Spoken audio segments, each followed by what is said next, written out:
ஆனா இப்போ நீங்க ப்ளூ சட்டை மாறன் அவர்கள் கூலியை விமர்சிச்சிருக்காரு, ரொம்ப தப்பாவே விமர்சிச்சிருக்காரு அப்படின்னு சொல்லிட்டு நீங்க கேள்வி கேட்டிருக்கீங்க. இதுக்கு முன்னாடியும் நிறைய நான் படங்கள் கேள்வி கேட்டதுனால அவர் தப்பா விமர்சிச்சாருன்னு இல்ல சொல்ல. இல்ல அவர் தப்பா விமர்சிச்சதுனால கரெக்டா நீங்க சொல்லுங்க. கேள்வி கேட்டிருக்கீங்க. அவர் தப்பா விமர்சிச்சிருக்காரு.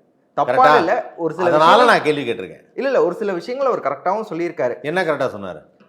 இப்போ லோகேஷ் அவர்கள் மறுபடியும் அந்த எல்சியூ ஃபார்மேட் அதை வச்சு இது பண்ணி சில விஷயங்கள் என்ன கரெக்டா சொன்னாரு? அவர் ரிவ்யூவில் வந்து நிறைய சொல்லியிருந்தாருன்னா அதில் வந்து ஓகே இந்த புலிக்கு பயந்தவங்களாம் என் மேலே படுத்துக்கோங்க, அதெல்லாம் தேவையில்லாத விஷயம் தான் நானே சொல்லுவேன். ஆனால் ஒரு சில விஷயம் வந்து படத்தில் எதுவும் ஒர்க் ஆகலை, லாஜிக்கல் மிஸ்டேக்ஸ் இருக்குது அப்படின்றது நான் ஒத்துக்கிறேன். ஏன்னா ஒரு சில லாஜிக்கல் மிஸ்டேக்ஸ் எனக்கும் இருக்குது. ஏன்னா அது வந்து ஒரு சேர் அப்படின்னும் போது அது வந்து அந்த சேரை கண்டுபிடிச்சது வந்து மிருகங்களை எரிக்கிறதுக்காகன்னு சத்யராஜ் அவர்கள் ஸ்டார்டிங். மிருகம் வந்து அந்த சேரில் உட்காருமா, ஒரு பெட்டு ரெடி பண்ணியிருக்கலாம், அந்த மாதிரி நிறைய விஷயங்கள். ஸோ நான் அதை ஒத்துப்பேன்.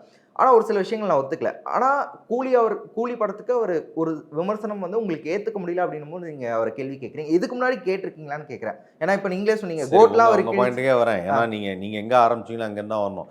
மிருகங்கள் ஏன் சேர்ல உட்காராது? எப்படி நான் உட்காரும்?